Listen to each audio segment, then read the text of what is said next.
All right, so it is 6:40 a.m. on Friday, January 10th. You can hear in the background both Caspar Hauser's Learning Curve and Fiverr chewing on bones. I said a lot, to contextualize this particular essay that I'm reading in response to Donald Trump's claim that he's going to rename the Gulf of Mexico. And so I won't spend too much time recontextualizing it and going over what I already said today. I'll rather jump right in. But I did want to note one thing, and I don't know if any of this was actually going on or not. But if you turn Jerry Rothenberg's new renamed title of my piece into an acrostic and utilize the acronym as a separate word, you have labyrinth of vision. So you have something like love without an E, and I don't know if he meant to refer to like that, the absence of the E, in some curious sort of post-Lacanian way. I'm not even sure Jerry is or is not that clever, but the petit objet a, or is it objet petit a? I guess objet petit a, the object with a little otherness. Autre, the a is the autre, the otherness. It almost like hints at Rambo, right? I am the other, and Jerry was very fond of that expression of Rambo's "I am the other," and I don't know why, like the absence of the E, like in my mind, kind of hints at like a fractured. A fractured sort of gesture of loss and removal that seems somewhat Lacanian to me. Love with not love with a little E, but love without an E. Son e, I guess but that may be going on, or maybe LOE refers to some term that belongs to a different language. I looked it up, and there are a few possible references here in Czech. I guess LOV is hunt and hunting, and then there are the derived terms. See, in Danish, this one's kind of interesting. Originally meant layer, but it's the Danish word lov or love, that from which from the English word law is established. So that's kind of interesting.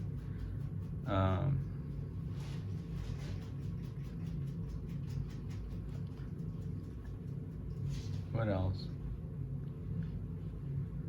Old Norse permission, and that's perhaps the most interesting in relationship to changing the name of someone's work, right? Without having been granted permission to do so, or relineating someone's poetry without having been granted permission to do so.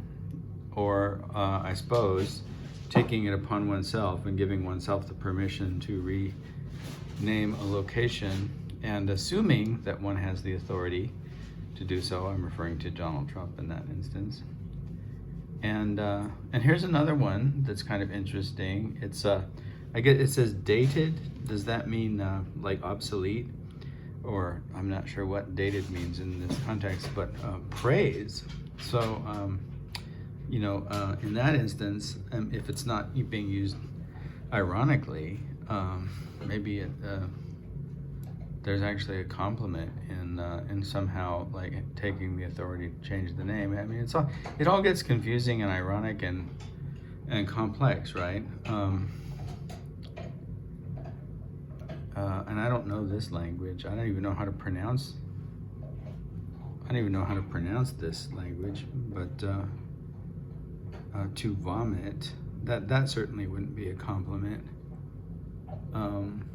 Here's one, I guess. Is all this still from Danish?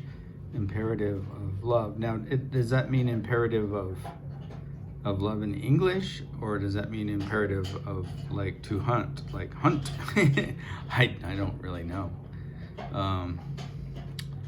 Jamaican Creole, derived from English love, so like a labyrinth of visions of Jamaican Creole love, I guess. Let's see. What is this one? Does it say? Oh, definite accusative. So that's just a grammatical operator. I'm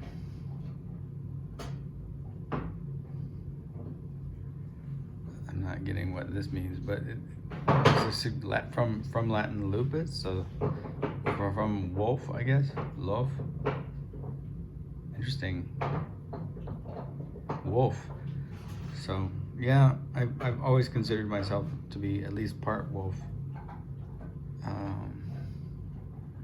You kind of have to be part wolf if you rescue feral dogs. Law, that's again, we looked at that one. So I guess they're all kind of interesting, and there's maybe more. Law keeps showing up a lot. But this is the one that interests me the most: permit and consent, permission, and then there's praise there. So anyway, let's get some of those might be possibilities, or even if they didn't occur to Jerry, it doesn't mean that that we as interpreters of the act of transforming the title of the work can't investigate further and make meaning out of it. So I'll read the last paragraph that I read again. So this will be a second reading of that paragraph, and then I'll continue, and we'll see how far we get. I'll try not to interrupt myself as much as I did yesterday, but that may or may not be possible for me. So we'll just see. Gertrude Stein's observation, which questions the possibility of repetition, entails the necessity of opening ontological certainty, order, and stasis to the alterity of doubt and discrepancy. From a radical perspective, it hints at the imperative for discovering difference within the same. Identity is not one with itself. And I guess I will interrupt myself, here, because I was saying that about like the word L-O-V, like without an L, how it seemed like sort of like a Lacanian loss of the E or something going on, and this identity not being one with itself and the otherness here, it very much reminds me of that quotation from Rimbaud that I mentioned. I am the other, or I is the other, and I guess like if you think about that in terms of like the stability, right, of the I in a certain tradition of lyric poetry.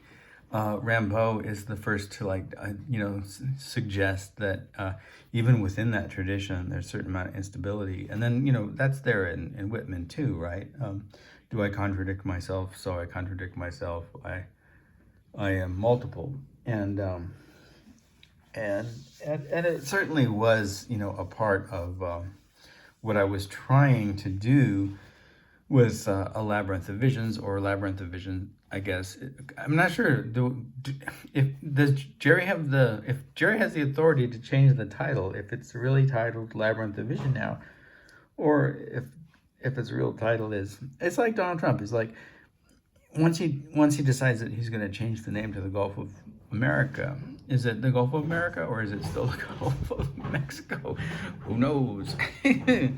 We'll get Turkey to investigate this as well. in his new role, starting on January 20th, as uh, the head of the Stochastic Intelligence Agency for a contract in Phi through Theta.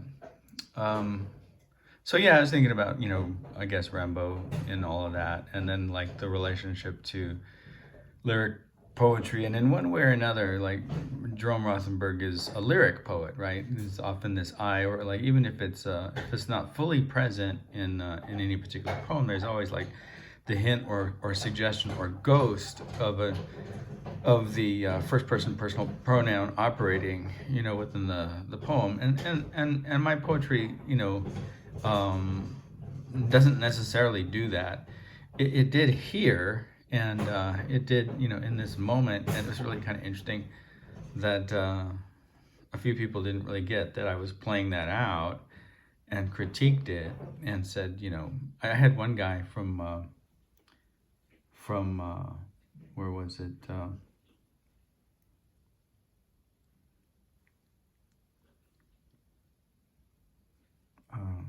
Albany? No, it wasn't Albany, but SUNY something, and and I sent him some stuff. He was interested in what I was doing, or pretended to be, and I sent him some stuff. He spelled my name wrong when he published the work, and it was weird because he chose like the most lyrical ones, although they weren't really written in my voice. Like one is kind of written in the voice of John Nash. I was exploring, what it might be for him to describe something, and most of that was collaged from this book, A Beautiful Mind, that later became a film, and it was which was a biography of his life, and this particular poem is collaged from this like New Year's scene in which he dresses up as the baby New Year's, and various friends of his are dressed up in other ways, and it plays out this really kind of grotesque, what would you say, like upper middle class privilege that is like that participates in all of the racism and misogyny that upper middle class privilege generally does, and I think that was called gosh, I can't even remember the title of that piece, but it's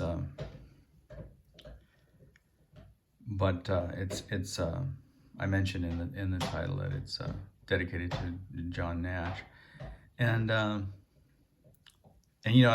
again was sort of playing out this, what I guess to me was really obvious was a take on and a kind of parody of like the parameters and semantics and presumptions of lyric poetry, but I guess it wasn't obvious to everyone. In the instance of whether you call it a labyrinth of visions or labyrinth of vision, the lyric element, this, like, which I said is kind of always like there in Jerome Rothenberg's poetry. It oscillates back and forth between an I and a U, but like Paul Celan would do this a lot. He would say you, but like the U takes it always implies an I, right? So if one is saying you and your poem has no I in it, but has a U in it, it's still a lyric in the traditional sense, because the I is implied if I say you, right? It's the and in Celan's case, it's hard not to read it as a kind of I-thou relationship that that he's playing out in relationship to the sort of scarred, I guess, sanctification of conversation with the divine, necessarily scarred and tortured, because of the violence of history and the violence of the Holocaust and the horrors of the early 20th century. So,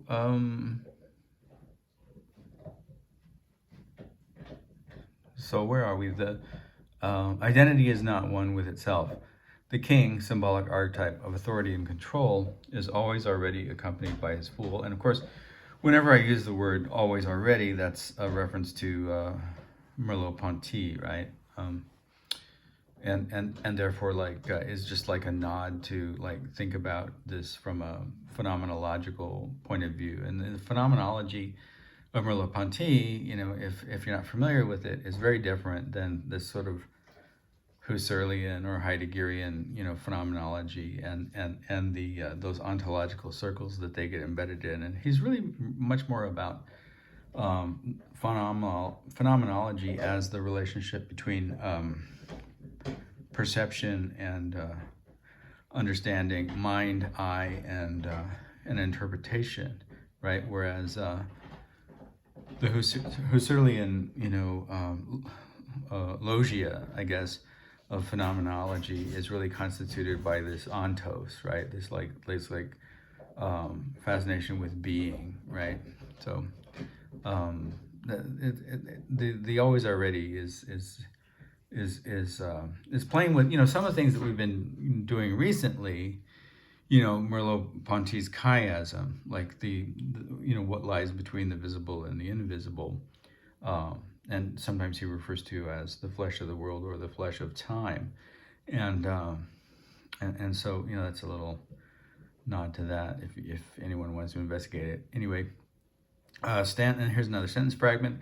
Stands upon his back and shoulders, insisted by him from within. His identity is the product of an internal, not an external rift used properly here as a noun, probably more than one, since he and the fool are both already many others. Again, the I contain contradictions. If you want to go the Whitman route or the Rimbaud route, otherness is within, you know, the singularity of my lyrical I. To ignore or dismiss this rift at the core of being is to become the proponent of repetition in each of its myriad forms. And here's a list of the forms: our casual repetition of incompletely understood words, our solicitous repetition of conventional forms and structures, our comforting repetition of favorite anecdotes, recipes, and jokes, and our more serious repetitions of cycles of despair and an eternal return of traumas and endlessly repeated attempts to elude or fulfill our manufactured desires. Okay, moving on to new territory that we haven't already read. What does it mean that the most famous example of nonsense verse in the English language begins and ends with the self-same sentence? I'm talking about Jabberwocky. Stasis, closure, eternal return. Like, so, like, if it keeps repeating, what does that mean? Like, the circle of that repeating, what does that mean? Stasis, closure, eternal return, either in the philosophical or the I don't even know how to say this word, Eliaden sense. I'm talking about Mircea Eliade. He had a different understanding of what the eternal return was, which he derived from mythology, right? It's like, you know, the endless cycle of the world, and then the world gets destroyed, and then you rebuild the world, and you create cosmos out of destruction. It's like this kind of Shivaic, you know, cycle of creation and destruction, whereas like it meant something different from, I don't know why I said either in the philosophical or, I mean, you know, it's not like, you know, Nietzsche gets to stand in for all philosophy, right? So the other one comes from Nietzsche, and his idea of eternal return was much different. I'm not going to get into all of that here. It's just, it'd take too much time, and we're already on 19 minutes, and we've only gotten into the first two sentences. So let's persist. But anyway, that's what I was referring to. Like, you have a choice there in the way you interpret eternal return. If you haven't read the Eliade, what's that volume that it's in? It's it might just be called The Eternal Return. Like, it's actually really worth looking at. He's a very sophisticated thinker on mythology. And you know, Jerome Rothenberg knew his work, you know, because of the volume on shamanism, right? Technologies of his technicians of the sacred comes from Eliade's description of the shaman as a shamanism as a technology of the the sacred, which in fact is a pretty concise formulation of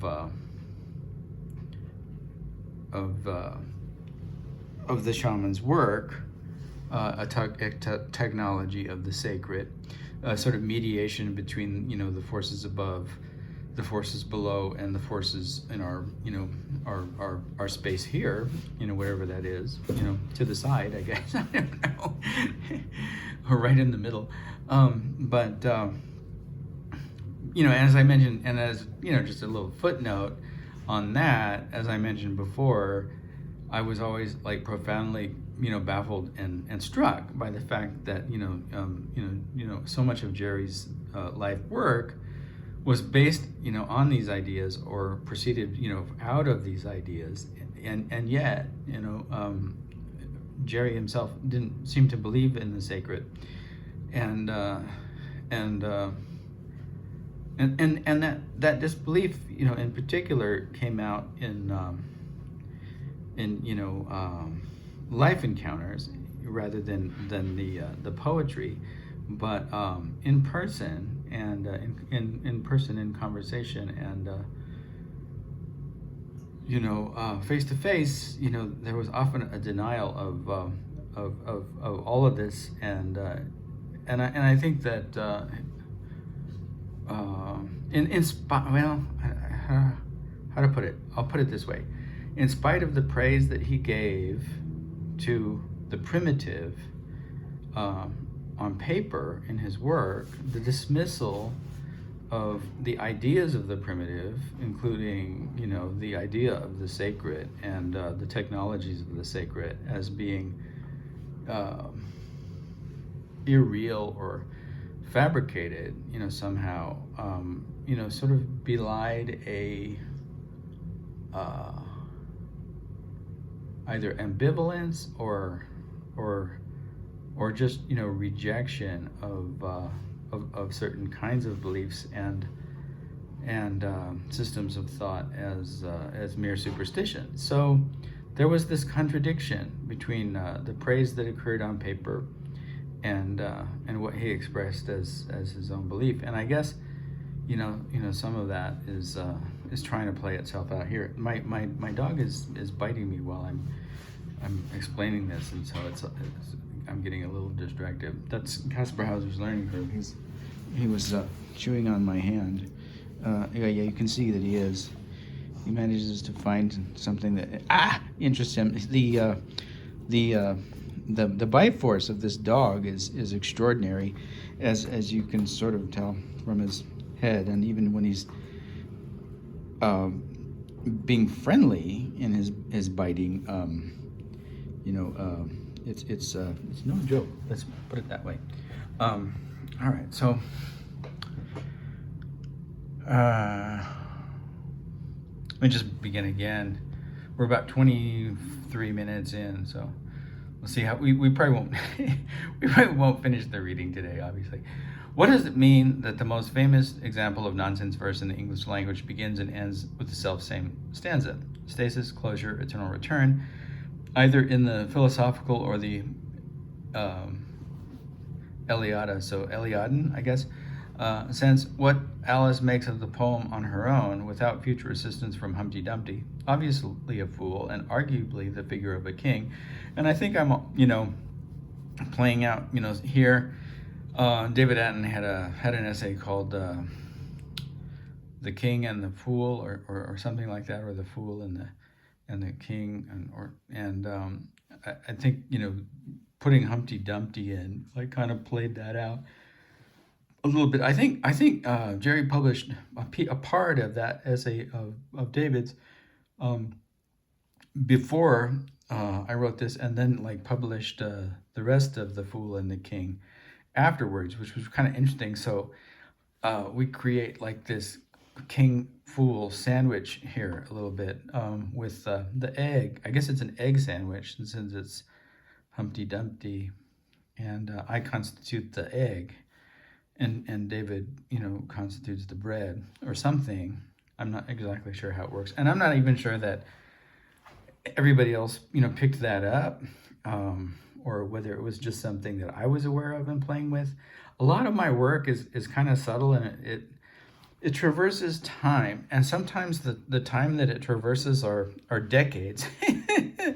So it's not always visible to people, because I may be doing something, today that I began, 25 years ago, and making a reference to, some like moment in time that's very distant, and making, and the connection is a real part of the patterning of the work and the structure of the work and the way the work unfolds. But because of all of the layers, I guess that was one of the meanings of the word LOV, right? Layers. So because of all the layers in time and the layers in metaphor and allegory and symbol and abstraction, I think a lot of times, like the most interesting parts of my work, may be invisible, completely invisible, and I do things that are so sort of outside of the convention, like the idea of space-time travel, communication coordinates, and poetry as a conversation that changes over time. Because like if I put something up, you can't do this if it's a book. You can't like recall all the books and change a word. But if I put it up online, I can change a word. So I can respond to individuals' communication with me in a way that I couldn't if I wrote in book form, right? And then that's part of that, books beyond borders idea. There's a playlist, you can look it up. There's a playlist called Books Beyond Borders, and something beyond margins, or apostles beyond marginalia, or something like that. I'll find it later and maybe make a reference to it. I'm going to take a little break and see if the coffee is still on, and then I'll come back and continue reading from what Alice makes of the poem On Her Own Without Future Assistance from Humpty Dumpty. All right, so I had the opportunity to take the dogs out again, although none of them really seem to need to do any business out there. And at least Caspar Hauser's learning curve is not chewing on my hand anymore. Fiber's chewing on the bone in the background at this time. We'll see what happens. What Alice makes of the poem On Her Own Without Future Assistance from Humpty Dumpty, obviously a fool and arguably the figure of the king, is simply that, quote, somebody killed something, unquote. But what exactly? Precision escapes us here. Do we trust the reliability of the first quoted witness? The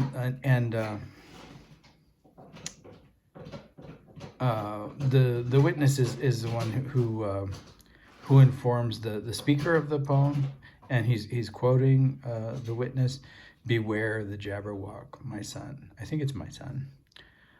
Do we trust the reliability of the first quoted witness, a nameless and disembodied voice, which most probably chimes again in our hero's recall? That's the lyric subject of the poem Jabberwocky. Heroes recall in that instant in which decisions are made which cannot be unmade. I'm referring to his slaying of the Jabberwock, right? When something is killed, you can't take back that gesture, can you?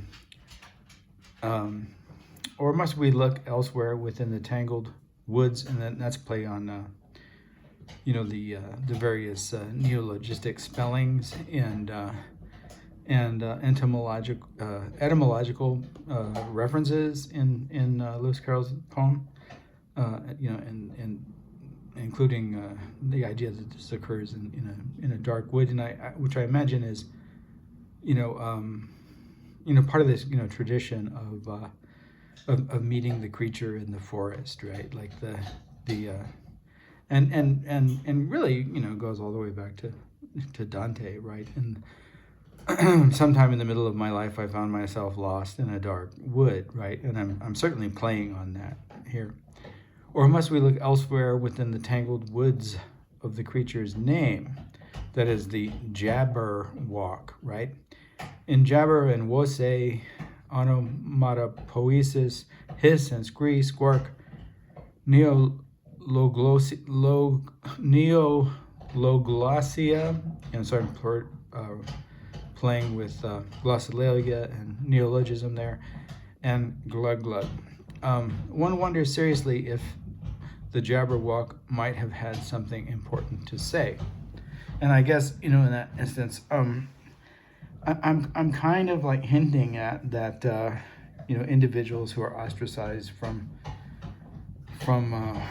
whatever, right, rejected, abandoned, or dismissed, without due cause or trial, occupy this position of extreme otherness, that the Jabberwock seems to occupy, right? Becomes a monster because no one understands its language, and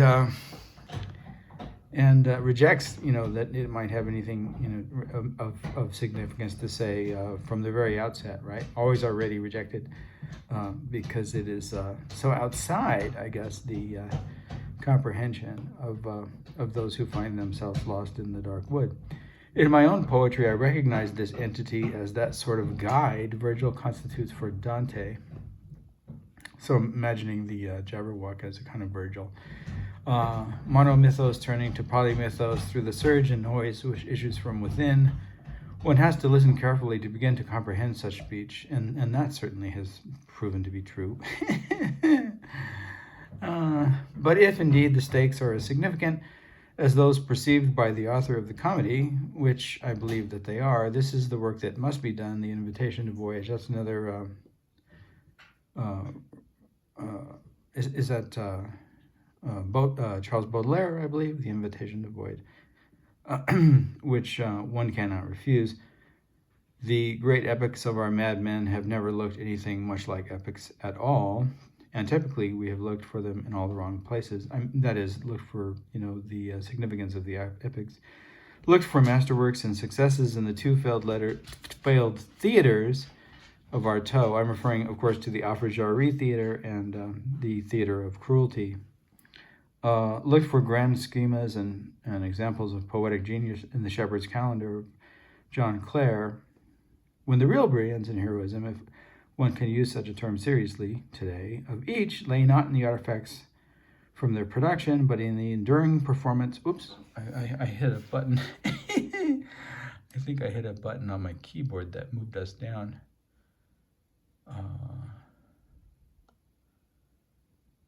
In advance of third act problems, I guess we could call this. And it's cold today, so we're going to need a snow shovel. Where are we? Okay, here somewhere. When the real brilliance and heroism, if one can use such a term seriously today, of each lay not in the artifacts resulting from their production, but in the enduring performance of an alchemy of words in which one's life, one's meaning, the possibility of retaining thought itself as one's own were all at stake. And I'm referring to, in that last phrase, the possibility of retaining thought itself as one's own were all at stake, in a series of letters between the editor at a certain time. I believe it was probably the early 30s of the Nouvelle Revue Française, Jacques Rivière and Antonin Artaud, who was trying to get some of his poetry published, and Jacques Rivière, rejected the poems. They were kind of in this like Gothically symbolist style. Artaud was a real big fan of the Gothic. Like, he liked German expressionism and stories of folklore, and he liked Edgar Allan Poe and stuff like that. Some of the what was it? Anyway, a lot of these sort of German symbolist, Gothic, stories that aren't so popular, I guess, today, if one studies, comparative literature, but maybe more popular in France still than they are, here in the United States. So So I'm referring to those letters in which, you know, he complains that it's not just his literary, you know, livelihood that's at stake in these the recognition of these poetry, but like his very, you know, thought, like is at stake, and his soul somehow, you know, belongs to this critical conversation concerning whether the poetry, you know, demonstrates literary merit or not. And I'm kind of like playing that out in a disguised way here in my own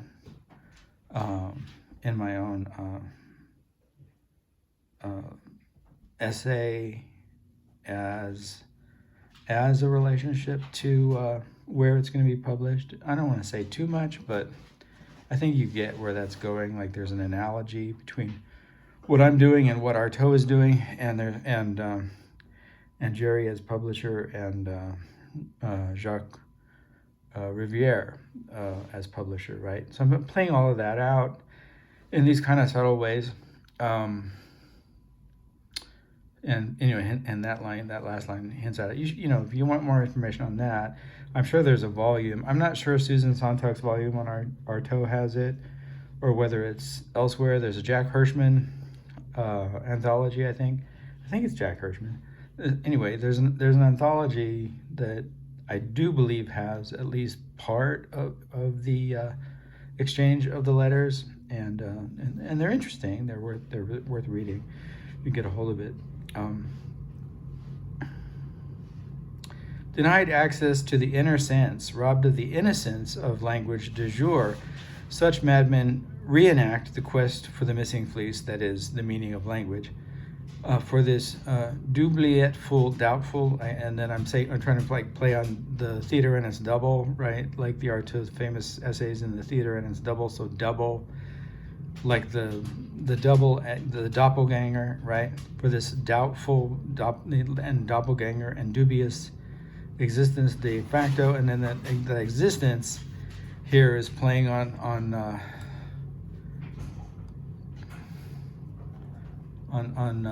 this quotation at the very outset from Claire, right? Then their existence, and then you know, which we began with. You know, he's using the wrong form of then, right? Like, so that's interesting. It should be than their existence, not of then their existence. And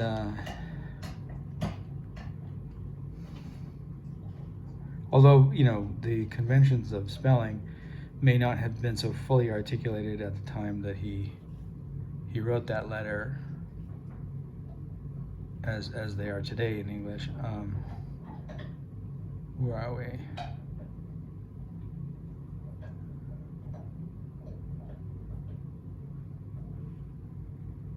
Okay, somewhere in here we are.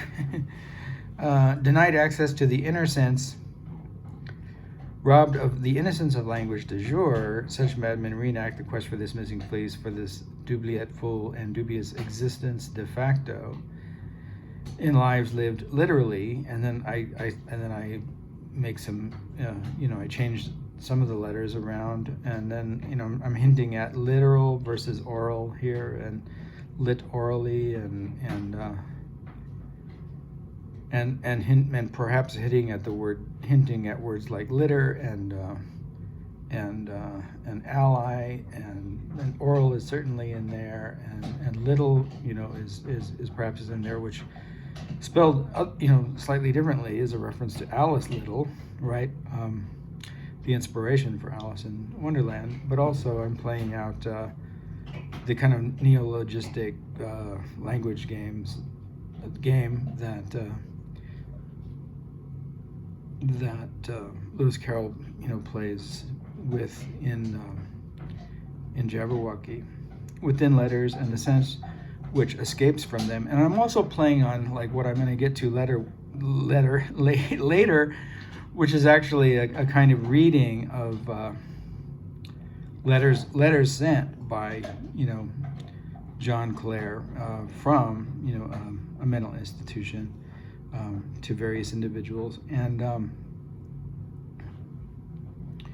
so there's, you know, there's the letters between Artaud and Jacques Rivière. There are the letters that Claire, sends from the institution. There are the letters that constitute the poem Jabberwocky. There is the orality that exists within the poem, right? The narrating subject, speaking and remembering words that were spoken to him, not written down, and all that's going on within letters in the sense that which escapes from them. So for Artaud, I'm trying to get oriented here. So for Artaud, the great performance takes place across the pages of his handwritten notebooks.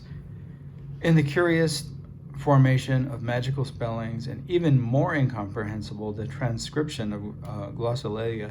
So glossolalia, in case you don't know, is speaking in tongues, but it doesn't necessarily have the the Christian and or whatever other religious connotations that speaking in tongues does, or spirit possession that speaking in tongues does, but can be any form of sort of involuntary language that is either incomprehensible because it's a completely non-semantically meaningful language. Okay, one could say like the sonata in a certain way is kind of a form of glossolalia. Kurzwitter's the sonata, patterned in such a way and like self-consciously patterned in such a way to be like an abstraction of language, but like referring to like both internally and by title and in other ways, original language and the language of the child, and incomprehensible language. Like this might be like the way that a child hears a language to begin with, right? Not, but also and then expresses in a way that is an attempt at mimesis, but that but the mimesis is circumvented by the absence of understanding of bijective function between the meaning of a word and the utterance, and as well as like the true syntactical conventions that belong to any given language, and Switter's performs repetitions and a kind of syntax that's that one would have to refer to as musical, rather than an organizing, construction of relationships of word functions and word typology within language, meaning that our syntax is determined by our understanding of what part of speech every individual word is, right? So that transcription is a noun, right? The is the definite article. Glossolalia is another noun. And so the syntax orchestrates patterns that help us to interpret and understand one another in relationship to our comprehension of the elements of our system of communication and how they function, to make meaning. In Svitter's case, like I said, the syntax is more of a musical syntax. That is, there are certainly rules, right, like in music, and there's room for the breaking of those rules, but the operations are quite different than they are in linguistic comprehension, right? Okay, so and even more incomprehensible, the transcription of glossolalia. So what I'm saying is, it's incomprehensible because glossolalia arises, right, as this like spontaneous production of verbal expression that isn't tied to even verbally isolatable entities, words, that is. And then there are conventions of transcribing, utilizing like either a system of letters or characters or whatever else that then one has at one's means, to create writing these verbal expressions. Well, glossolalia, exists outside of the bijective function of word and sign within any single and probably all languages, and therefore the idea of transcribing it is I mean, you might as well use letters to transcribe a piece of music, right? Um, that language so outsider to writing that it must also be stranger to language itself. For Claire, or so I would like to attempt to argue here, this performance takes place in the letters, as well as the threaded connections and the disjunctive gaps between them, sent to family and friends across the span of years, which constitute his time, if not career, as a writer. So, third act problems, and then there's another quotation.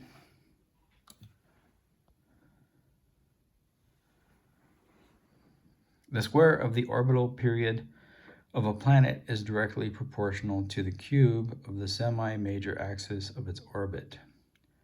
So, what does that mean in relationship to my description of the third act problems that that we're going to find in John Clare? I mean, because it seems to be it exists as a language game that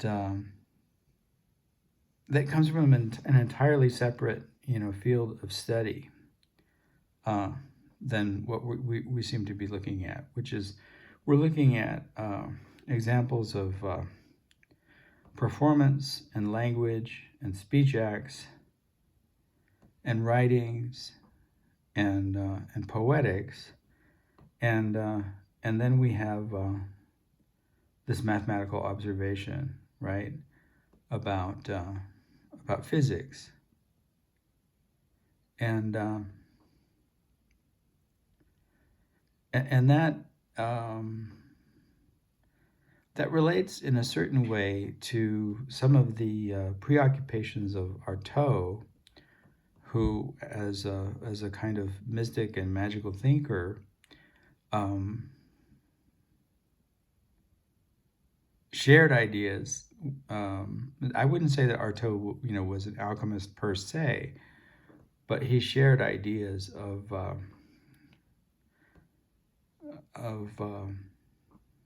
these. He shared these metaphysical ideas that many alchemists base their work upon, and one of those ideas is, as is above, so is below, or the macrocosm within the microcosm, and the suggestion here is that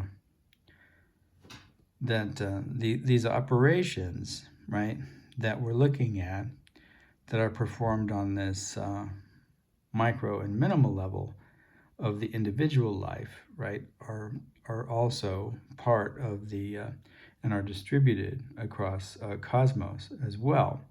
And cosmos is distributed, or some aspect of cosmos lies within even these, right, examples of estranged and othered and dubious and doubtful and curious and quirky and charming, perhaps, acts of language and performance. So I think something like that is going on. I want to return to the first part of the question and present it as the title of this meditation as a means of moving toward an example of 3 coded letters written by John Clare. And I think I only presented 2. So the the difference between 3 and 2, like calling attention to 3 coded letters but then presenting 2, should be noted here. And I won't say too much about that difference. I believe, but maybe there are 3. We'll see. But I believe there are only 2, but I believe that I said 3 intentionally. It will perhaps seem somewhat outside the concerns of what has already been said, but I think really that it is not only relevant to Claire's particular speech acts, but to a larger theater of those performances of struggle within language that I have attempted to comprehend, describe, imagine, and engage here. So that's what I'm really referring to in the quotation here. Not only to Claire's particular speech acts, but what is below or what is within is also above, right? So microcosm as macrocosm. And then, so I do kind of make that explicit in that final line of the first paragraph. But I think really that it is not only relevant to Claire's particular speech acts, but to a larger theater of those performances of struggle within language that I have attempted to comprehend, describe, imagine, and engage with here. And I was very fresh in imagining and experiencing such things as the time that I wrote this. I was still engaged in social services and working with individuals, and within that time and our time, the term is severe mental illness, not madness or insanity or some other more arcane term. But the individuals I worked with, and I did work with individuals who were unable to articulate in the language of their childhood anything comprehensible. In other words, they weren't incomprehensible because they were speaking another language. They weren't incomprehensible because I was trying to understand English and they were speaking French. They were incomprehensible because they were speaking English in such a way that it sounded more like gibberish or jabberwock than it did like anything else. And that is the glossolalia, the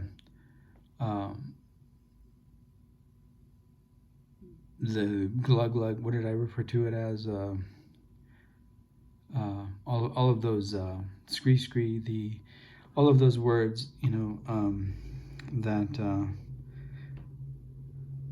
that either like fail to reach, right, a bijective function within our comprehension of word and sign, or exceed, right, the bijective functionality, can I say that? of those one-to-one correspondences that are necessary for us to communicate, in any given language, English or otherwise.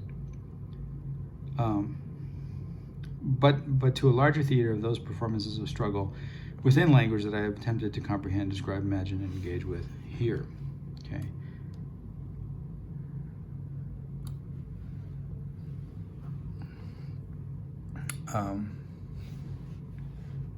Within the philosophy and psychology of Erich Fromm, one discovers a very simple and wonderfully compelling definition of sanity. And this, in a way, is a precursor to the work that we've been doing for the last few decades, attempting to expose the rise of global fascism, again, in our 21st century, and to warn against it, and to contain it as quickly and expediently and efficiently as possible. And unfortunately,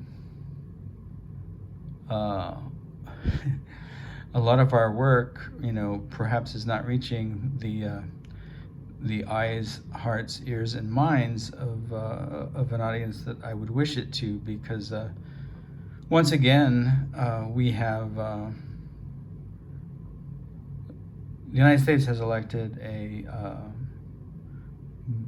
blatantly, right, authoritarian and arguably fascist president, and I'm of course referring to Donald J. Trump, and I've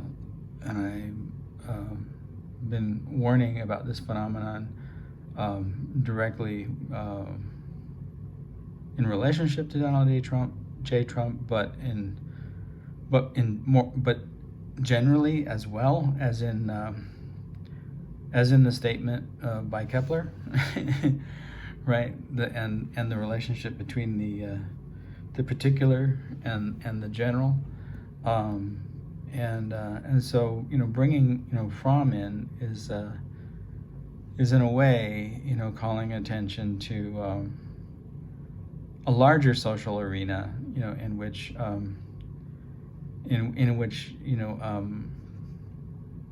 a more devastating modality of authoritarianism, fascism itself, right, is at stake, rather than simply the authoritarian gesture of psychological establishment in determining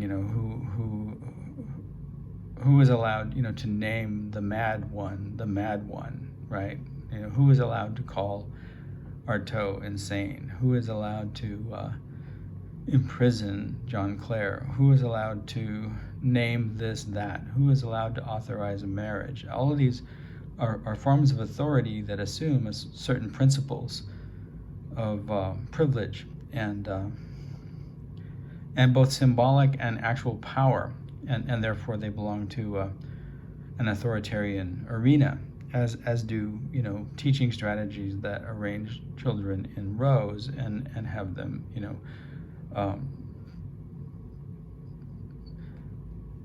receive dictation and write down word for word the speech of the instructor, and recitation, right? The reciting word for word and line by line without interruption, which is obviously something that I don't do very well, or we would be done with the reading of this essay by now. But so calling attention to the relationship to both the idea of love, as in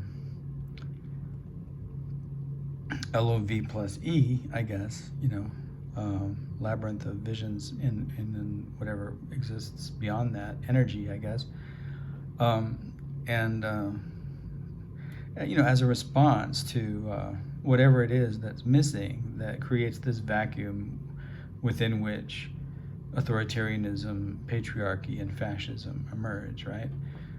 Within the philosophy and psychology of Erich Fromm, one discovers a very simple and wonderfully compelling definition of sanity. Sanity is that truly human capacity to love. At the outset of The Art of Loving, however, he is careful to distinguish what he means by love: the care, respect, understanding, knowledge, and responsibility demanded toward another, that is, the I's relationship to the thou, right? From perhaps more familiar conceptions of need, desire, and pleasant sensation. So he's not talking about that. He's talking about responsibility and care. It's an ethic of care and well-being. For those of us who have been touched by madness, this definition possesses both a bitter and difficult necessity of self-examination, and the prospect of potentially still alien and the prospect of potentiality still alien and unfamiliar to the current medical model of mental illness. Meaning that if there's something, if mental illness is in fact a failure or crisis in the ability to love, then strategies of dealing with it should be much different than prescribing potions and formulas and spells and dumpings into cold water and electrocution and what are some of the other ways that we deal with mental illness, and the drug company profiteering that is done right now within the medical establishment, who seems to believe that you just get the individual on the right regimen of manufactured substances, which cost a fortune, by the way, and that you have your cure. And obviously, like a lot of different traditions have different understandings of what madness is, and then how to treat it. You can cast out demons. You can give people the Society of Friends. The Quakers used to give people a broom and ask them to sweep, do work, and meaningful work often assists in recovery from the crisis of love that we sometimes refer to as madness, insanity, mental illness, or whatever else we might want to call it. But and I guess another interesting person to read here is Viktor Frankl, right? And his logotherapy, which is basically just means like finding a purpose, finding, you find your life's work, and you can often, find it, interestingly enough, in the very things that have traumatized you the most, right? So what better way to deal with, from Frankl's point of view, not from, but from Frankl's point of view, what better way to deal with the trauma of experiencing the Holocaust than to help Holocaust survivors recover and continue to survive, because many individuals who were subject to that almost unimaginable and indescribable level of trauma, in which one's very humanity is robbed, and becomes almost irrecoverable. Many of the quote unquote survivors, including Prima Levi and others, took their lives late, and Paul Celan as well. Took their lives later, and so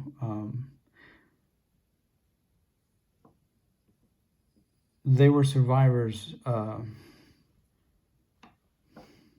within the limitations of time, but ultimately destroyed, and that was very common. So for Frankl, this idea of the purpose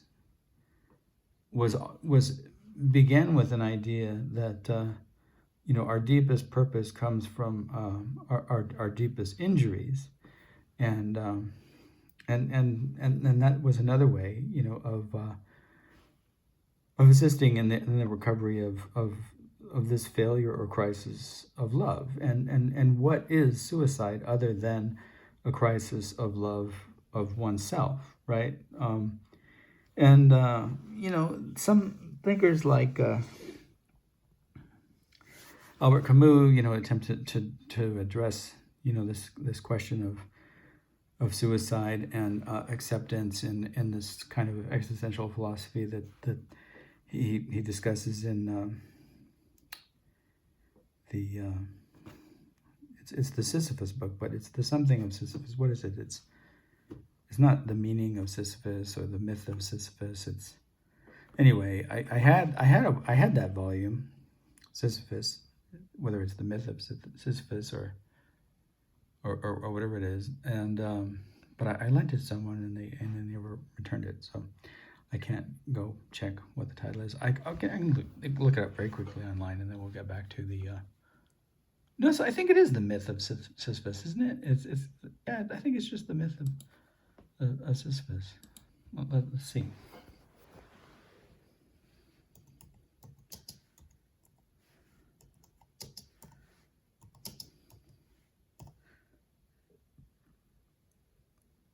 I think it is just. Yeah, there it is. Yeah, it's just the myth of Sisyphus. It's nothing fancy. All right.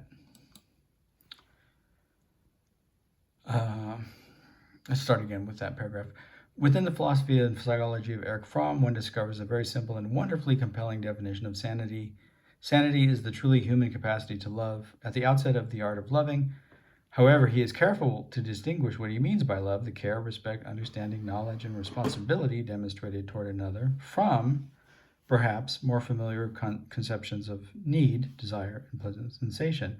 For those of us who have been touched by madness, this definition poses a bitter and difficult necessity of self-examination and the prospect of potentially still alien and unfamiliar to the current potentiality still alien and unfamiliar to the current medical model of mental illness. And that's what I was describing, other alternative, understandings and models of care and treatment.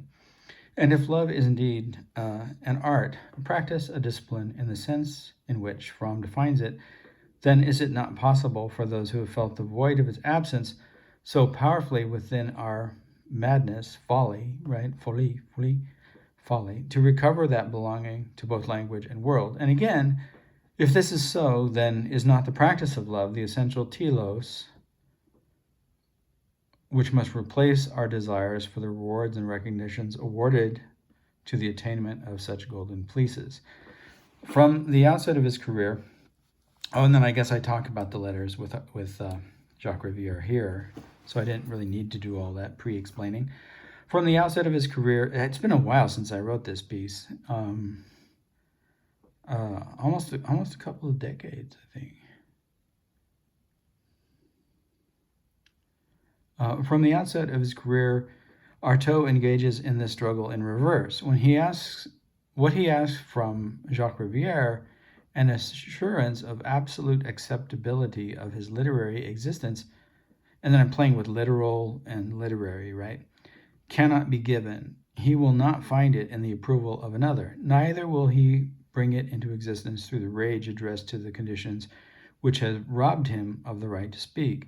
And many individuals are robbed of the right to speak once they are performatively labeled, mad or insane or severely mentally ill, and are limited in what kinds of speech acts they can perform, and sometimes locked up, and the key is thrown away. And no matter what the protests are, remember what we've written about in the old institutions. Individuals were allowed to come and poke and prod the mad. And admission was free every third Tuesday of the month, or something like that. And whatever complaints were made were ignored, and it wasn't up to the individual to protest their right for peace and an existence outside of the violence of those so eager to harm them. Artaud's dilemma, and that of Claire as well, the unsolvable problem which impedes and confounds both of their struggles towards sanity and survival, is that the condition of madness is, by social definition and design, so absolutely unacceptable that it cannot find a place inside the circle drawn to discriminate those to whom love can be given from those to whom it cannot. And I used to do an experiment when I would teach, any literature, in my literature classes, that in one way or another, bore upon the idea or the theme of madness. And I would ask individuals a series of questions, and I would have them arrange themselves in the room in relationship to so that you didn't have to say yes or no, but you could find like a place. Say the back wall was an absolute no, and the front of the class was an absolute yes. The bodies of the students would arrange themselves in such a way that they could demonstrate the level of agreement with the statement or disagreement with the statement. And I would ask questions about who would have someone who had a severe mental illness as a friend, and I would ask questions about who would help someone with a severe mental illness. Now, one of the things that always interested me was that you had a range, right, of bodies in the room until the final question, and the final question was who would knowingly, knowing that an individual had a severe mental illness, choose to go out on a date or to have a romantic relationship with that individual. And then they would all go to the back of the class or wherever the designation was for, an absolute no. And so it was interesting because there was a desire to be charitable, but in the end, like one of the things that defines us is our capacity, to see the other as equal to us. And in in all of the instances that I performed this experiment, I don't think I ever had anyone, who separated themselves from the herd and chose to stand in the front of the class, right? I would absolutely date, or be engaged in a romantic relationship with someone who had a severe mental illness. This did not happen, and so that statement, grew out of my experience in social services, but also as an educator, and so I'll read it again so that the significance will become clear. Artaud's dilemma, and that of Claire as well, the unsolvable problem which impedes and confounds both of their struggles towards sanity and survival, is that the condition of madness is, by social definition and design, so absolutely unacceptable that it cannot find a place inside the circle drawn to discriminate those to whom love can be given from those to whom it cannot be. Now, my question, and let's go back. My question really related to more familiar conceptions of need, desire, and pleasant sensation in a certain way than it did this one, right? The art of loving. But what I'm trying to hint at is that asking the question directly from the second point of view, from the familiar conceptions of need, desire, and pleasant sensation that represent romantic love, you're getting more of a truthful answer to the first question. Would you care for, respect, understand, and demonstrate responsibility toward someone with a severe mental illness? Well, no one's going to just come out and tell you no, because that sounds cruel.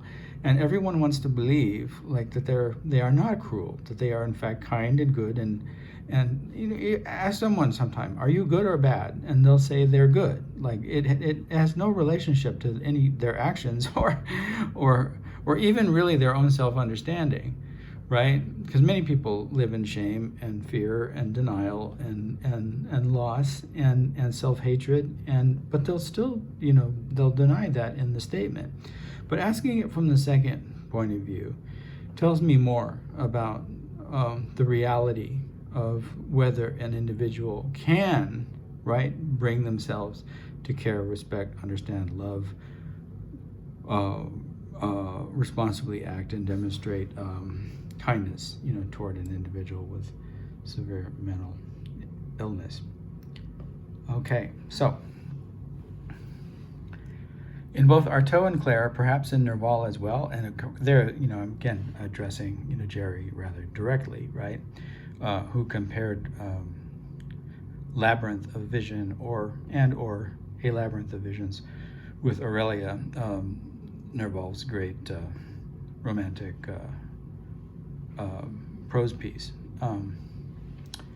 We find an obsessive longing for approval and reassurance which spills outwards and over from the literary into almost every other aspect of their lives. It is possible to interpret Artaud's disturbingly sexualized delusions concerning his 6 daughters, of course he had no daughters, as a means of engendering from his own existence that unsatisfiable hunger to be loved, that essential void which he so desperately sought to fill with yet more and more substance created from the stuff of the void.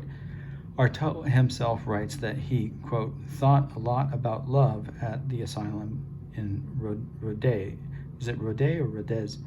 And that it was there that he first initially dreamed about these relationships. Now, it's interesting that he uses the word dream.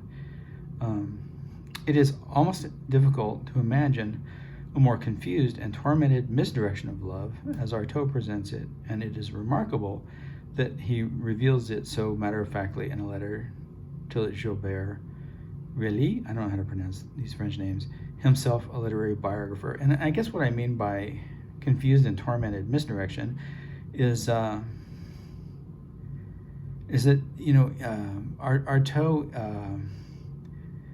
is his relationship with sexuality is one of simultaneous disgust and disgust, repulsion, and abomination, and simultaneously, fascination and attraction and desire. So The confusion is powerfully ambivalent, as it is for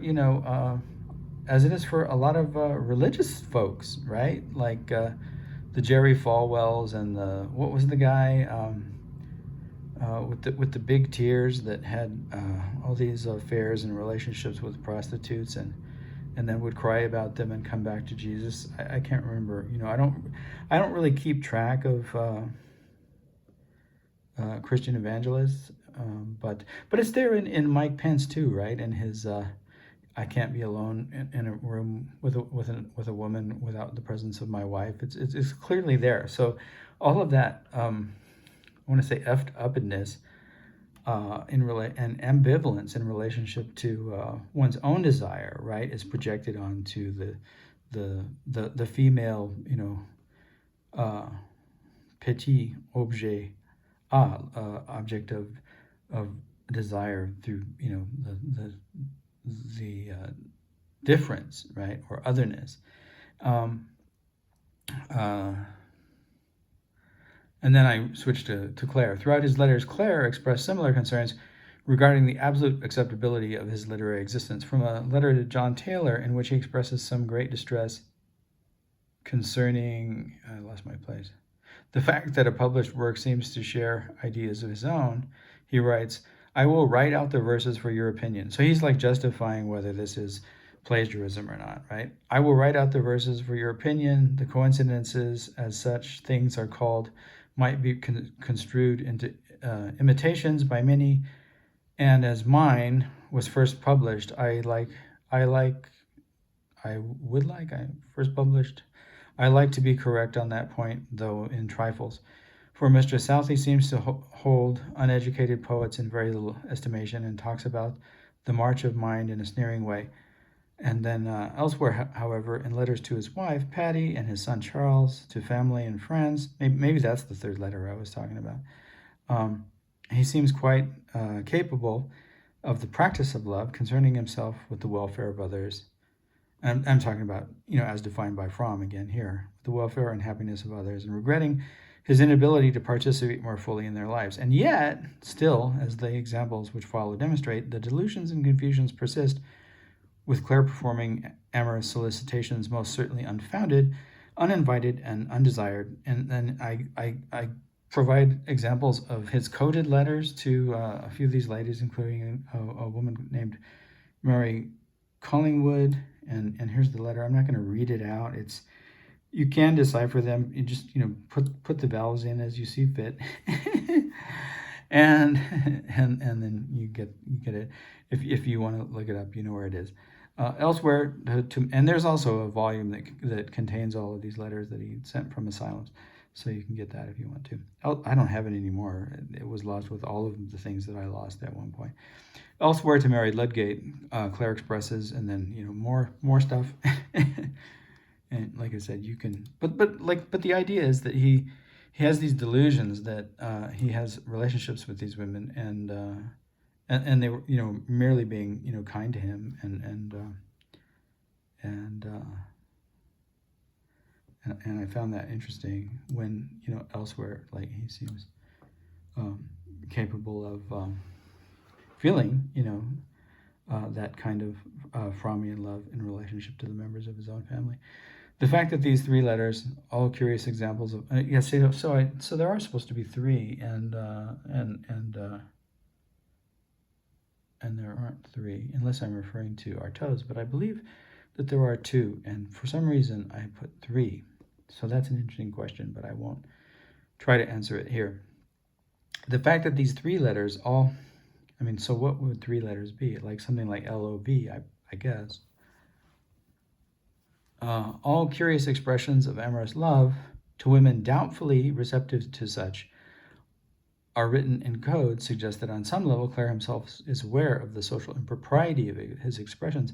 Yet the fact that this code simply involves the removal of vowels from these words, the fact that Clare assumes their addressees to be capable of deciphering them without the device of a key, equally suggests that Clare, incapable of constraining such desire, also wishes to reveal and perhaps confess to it, to pay the price for his folly, his madness.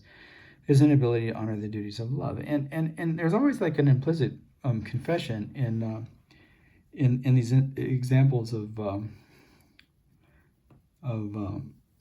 inability to restrain oneself, right, or to or the need, right, to place these imposed rules and regulations upon oneself and one's desires. The Billy Graham oath, or the whatever it might be, the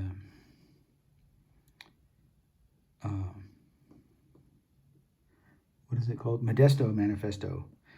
So you can look that up elsewhere on our site, or elsewhere that Mike Pence seems to need to regulate himself with.